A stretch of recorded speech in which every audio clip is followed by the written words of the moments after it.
Whenever you're looking for a top-notch reverb or chorus, or something new like the frequency split, Bitwig Studio 5 offers an impressive array of effects to take your production to the next level.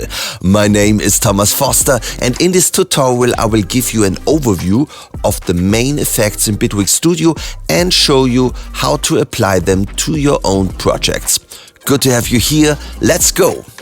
Before we start, let me show you a playlist I created for you with all my videos for Bitwig Studio 5. You find the link in the description of this video. For this tutorial, I downloaded some loops and samples for free at the homepage of Mugent.com. You should check it out. Everything there is for free, and you can download it without creating an account. Simply go to Mugent.com, listen and download your files. So I downloaded 3 files, and instead of placing them here in the timeline, I placed them here in the clip launcher. You open the clip launcher here with this button, and then you can start the files here with this little arrows. So for example, this beat, this guitar, or this vocal. Woo, yeah, baby, baby. For me, this is easier because I can use some shortcuts on my keyboard to start them and don't have to click them with a mouse. So let's talk about effects. To load an audio effect, I first double-click this track. So now it's selected, and I can click here this little plus to open the browser. I just want to see effects of Bitwig Studio, so I go to Creator and go to Bitwig, and now I see the 63 audio effects we have in Bitwig.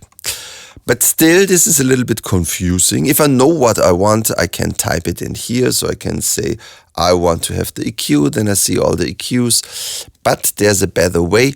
You go to Category, and here we see all the categories. Let's start with the dynamics. And what is the most important tool in the dynamics? I think it's the compressor. So we double click it, and here it is. And let's start with the vocals. Woo, yeah. If you have an effect like this, you always can click with the right mouse to it and say here, show help. So that's also a button you find here.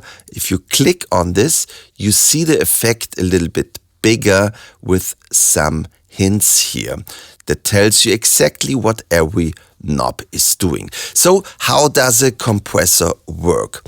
First, what a compressor is doing, you set a threshold, and everything that is louder than the threshold will be divided by the ratio. So let's go up with the threshold. Let's listen to the vocals. Woo, yeah. Okay, it's very loud. We go down with the threshold. Woo, yeah. And now everything that is louder than the threshold, we say with the ratio how much we bring it down. And if it's 2:1, like now, 2:1, the ratio, that means that everything that is higher than the threshold will be divided by 2. So if you are 2 dBs louder than the threshold, after the compressor, you will be just 1 dB louder. So let's listen to this. And while we listen to the vocals, I go down with the threshold. Let's go up with the ratio to 5:1. So this is really strong, a strong ratio. And while we're listening, we go down, and you will hear it's getting softer and softer, and suddenly it does not sound nice because the compression is too much. So let's listen to this. Woo, yeah, baby, baby. Can you feel the music? Woo, yeah, baby, baby. I am addicted to music. I think it's good to hear what a compressor is doing and how it sounds if it's too strong, so you better understand that's maybe what you don't want, so don't make it too strong. It's always important to use your ears to find the right ratio and threshold, but the graphic is helping you. Here you see the gain reduction. The stronger the gain reduction shows you how much the compressor is doing, how much it's bringing the volume down.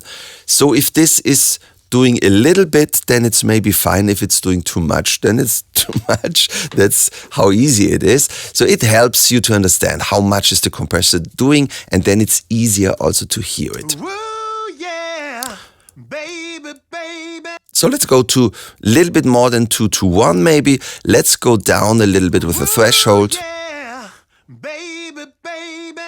So now here you see the input volume and here the output volume. Now we have not so much dynamic like we had at the input or like we have in the input, but the volume is now a little bit less than it was before, like it is in the input. So we have to put up the output gain. Woo, yeah, baby, baby. You can do this with one button with the makeup gain. Woo, yeah. So I would always click the makeup gain so your volume is stronger. Woo, yeah, baby, baby. Can you feel the music? And you always can listen here by clicking this button how it was without the compression and how it is with the compression. Woo, yeah, baby, baby. Then we have here 2 more knobs. Let's make it big again. The attack and the release. What is this doing? Let's start with the attack. So what we said, a compression is waiting until the volume is louder than the threshold, and then it's putting down the gain, it's putting down the volume. But how fast is it putting down the volume? If my daughter is doing this, it would be really fast. At the moment it's higher than the threshold, my daughter would do it like this. Boom, yeah, like putting down the volume like this. Poof. My mother, she's over 80 years old. I think she would do it more like this. Yeah, a little bit slower. So with the attack, it's like, is it more like my daughter? So the attack is very short.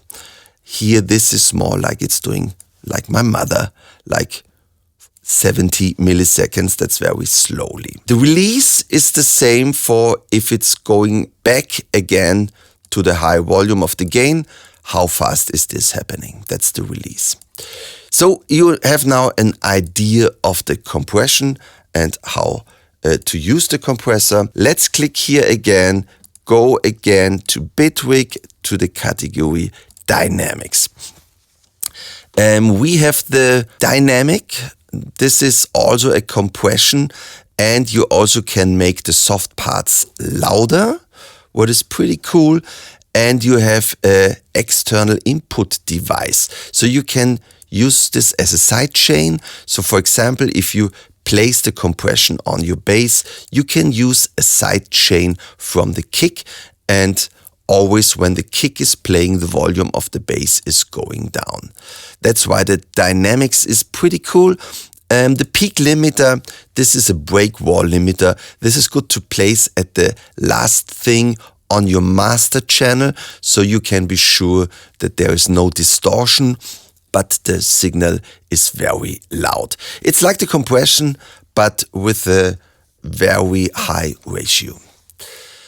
The transient control is very good for drums, so we can listen to the transient control. You can make the attacks stronger by putting up this gain here. Let's listen to it. Woo, yeah. Let's listen to the drums.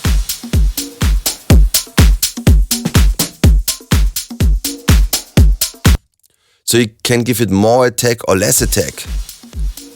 So this sounds just like the reverb of the drums. Okay, what else do we have? Let's click here, go again to Bitwig and to Dynamics. There is a gate, so whenever your track is not playing, you can put down the volume to 0, so there is no noise. If your singer has too much S's, then you should try the de-esser.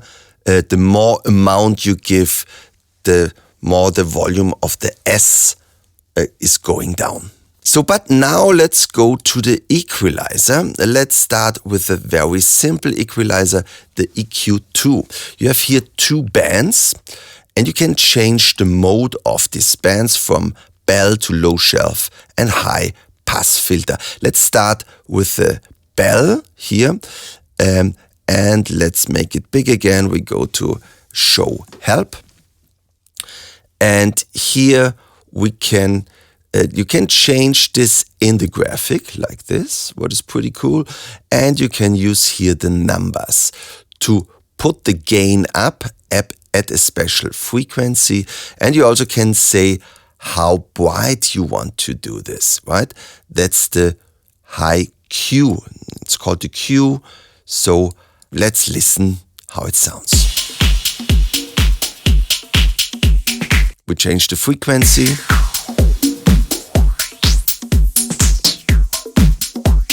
We can bring it down.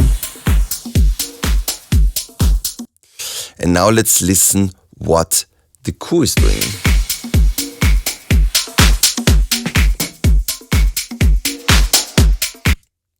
All right. At this moment, I think I forgot to place a limiter in the master channel. That's what you always should do, that you have no distortion at the end of your mastering. I also place a tool here to bring down a little bit the volume of everything, so it's easier for me that my voice is coming through. Okay, let's go back to the EQ2. You have here a second band where you also can push the volume of a second frequency. But now we can change to low pass filter, and we also can make here a little peak. Let's listen to this.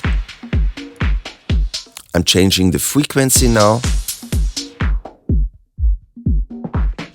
Let's make a little bit resonance.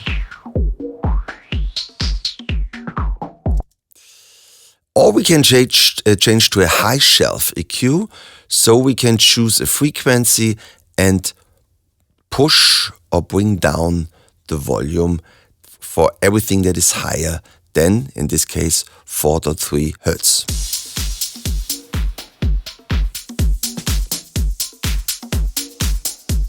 And the same you can do with the low frequencies. You can use a high pass filter, and you can use a shelf EQ.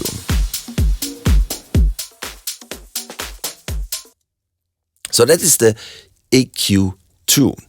There is also the EQ5, where you have 5 bands that are doing basically the same.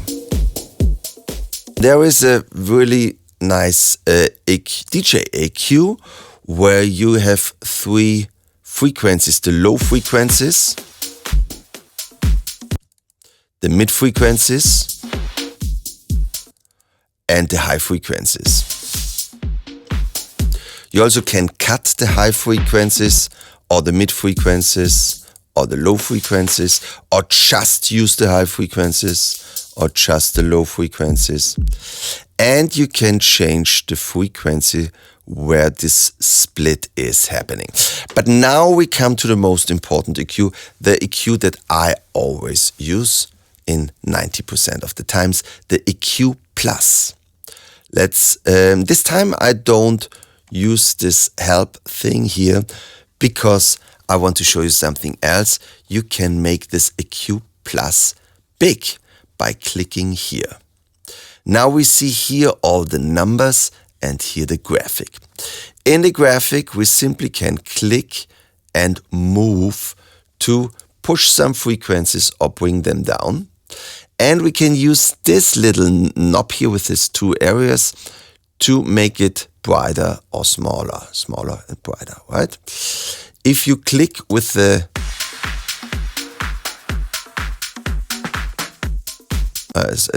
if you click this button here, you just hear this frequency, so it's easier to find a frequency.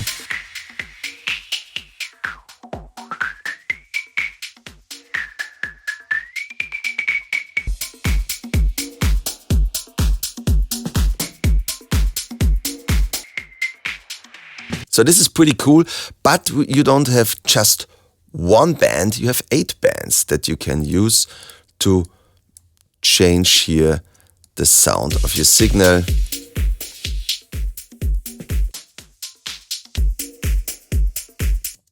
And also a funny thing is you can shift them all here with this feature here called shift.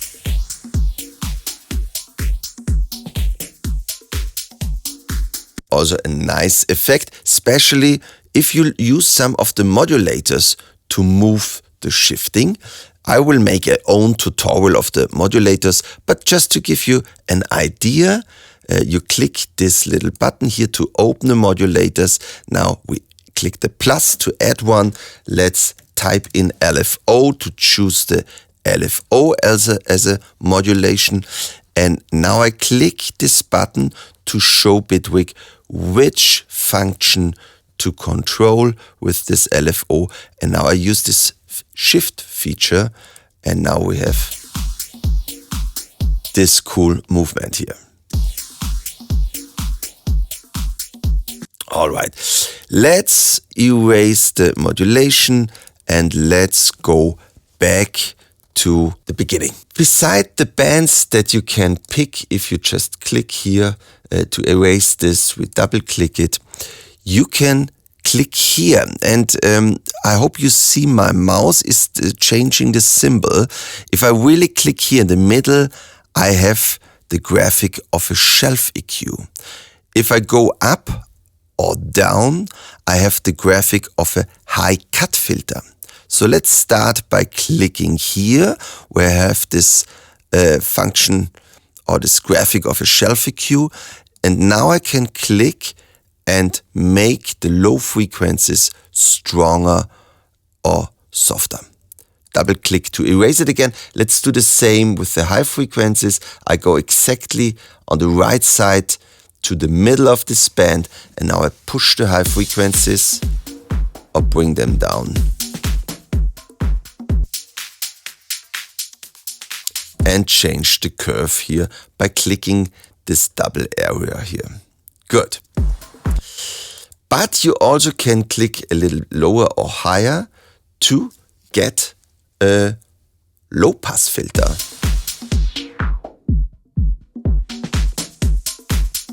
Or you can do the same here to get a high pass filter. Whatever you do here, you see here in numbers. And now I could, for example, change the type of a low cut filter from 2 dB per octave to 48 dB per octave.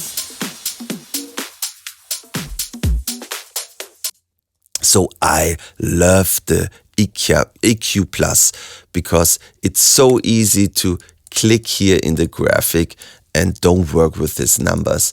Sometimes it's useful to work with these numbers if you know exactly the frequency you want to use, but most of the time it's so much easier to simply click here in this graphic.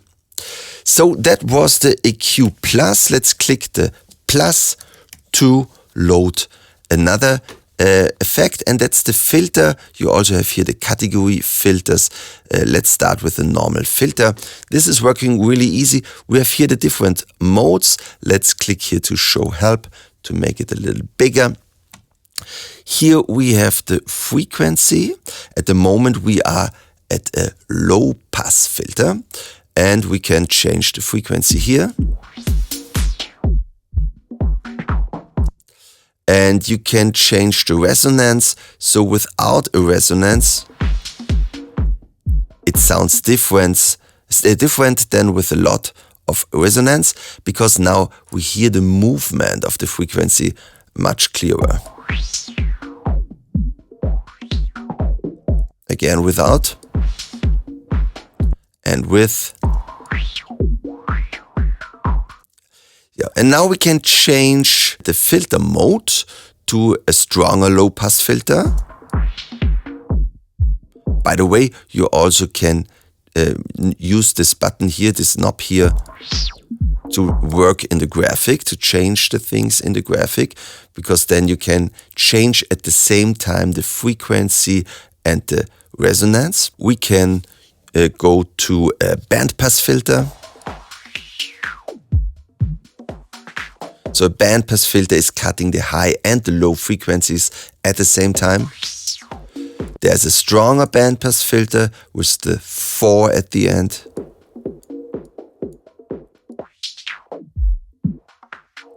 A high-pass filter. A stronger high-pass filter. A notch filter. And this is simply bypass. So it's doing nothing. There are some other filters. Let's go to create a Bitwig category filter. Like the comp filter that sounds pretty nice and looks like this. The ladder filter that is waiting for a special volume, and just if the volume of your signal is here, then the filter is moving, is going up. It's pretty cool to make some wah-wah effects, for example, or to use a sidechain to let another signal control your filter. The resonant bank you maybe already know from Ableton if you were working with Ableton in the past. And pretty nice is the vocoder, but you will find a own tutorial for me of the vocoder of Bitwig Studio. Simply search for Thomas Foster and vocoder and you will find it. Basically, the vocoder is doing this deaf punk computer sound of vocals that you know. So you can use a keyboard sound, a synthesizer sound, and your vocal to create this typical Daft Punk sound. So, but let's concentrate on some more important things. Let's go to the reverb. We have two reverbs, the normal reverb and the convolution reverb. Let's start with the normal reverb, and here let me show you help. And we start with the most important button, and that's here the mix button. Because here you can choose how much effect you would like to hear.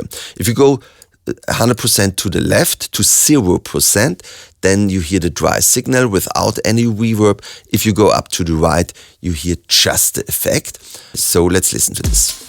Woo, yeah, baby, baby, can you feel the music? Also very important is the reverb time. So this is a very short reverb under 1 second that you could use on drums.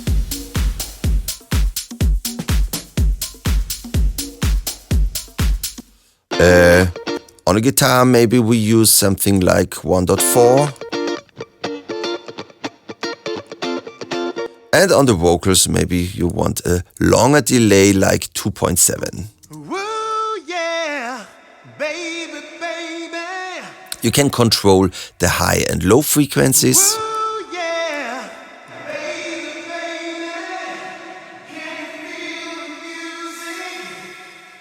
Woo, yeah, baby, baby, I am addicted to music. You have here the stereo width. It's always good to make it good stereo, but the more you go over 100%, the less monocompatible is your signal. So be careful with make this too strong, but something like 115 is absolutely okay.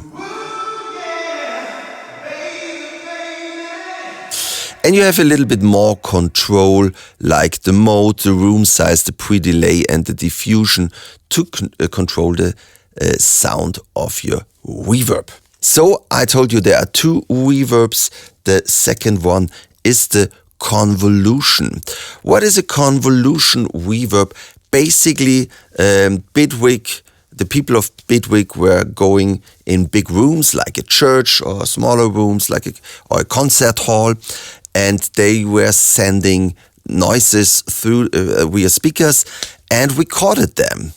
And with this recording of a room, you can, let's say, sample this room, and now you have the original St. Peter's Cathedral in your reverb. Woo, yeah, baby, baby.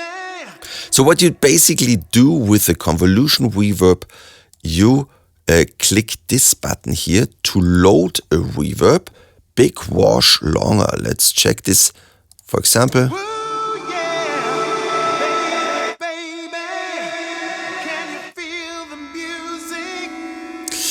let's go to studio halls.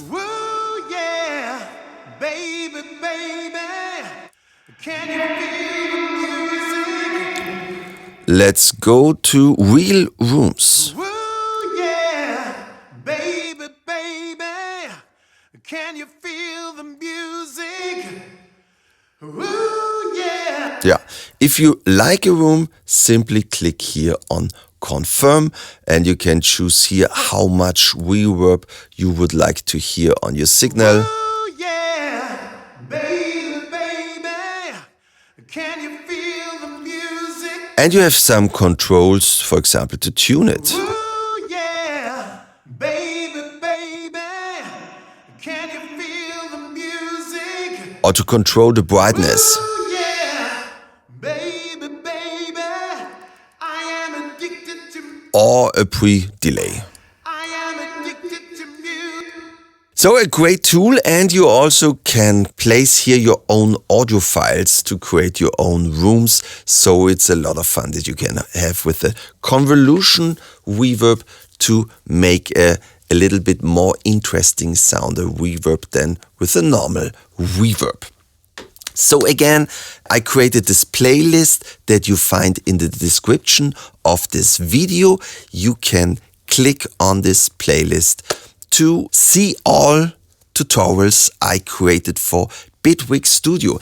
In the next tutorial, I will show you the delay, the chorus, the flanger, the phaser, and all the other plugins of Bitwig Studio. Great to have you here. Thank you for watching. Always stay creative. Cheers! We at Mugent have been working hard to create a new plugin that is more musical than anything else out there. We are thrilled to present the Mugent Player. Each instrument in the Mugent Player comes with a composition, MIDI files you just drag and drop into your session, so you can be inspired not only by a sound, but also by an exciting melody or characteristic chord progression. All of our instruments and MIDI files can be downloaded from the cloud. This means that every time you open the plugin, there might just be a new patch or a new MIDI file waiting for you. Simply double-click to load it into your plugin. In addition to the individual instruments, the Mugent Player also has kits. These are arrangements that sound like a complete song. With a single click, you can load all the patches, and as soon as you've dropped the MIDI files into your DAW, you can start using them to create something new.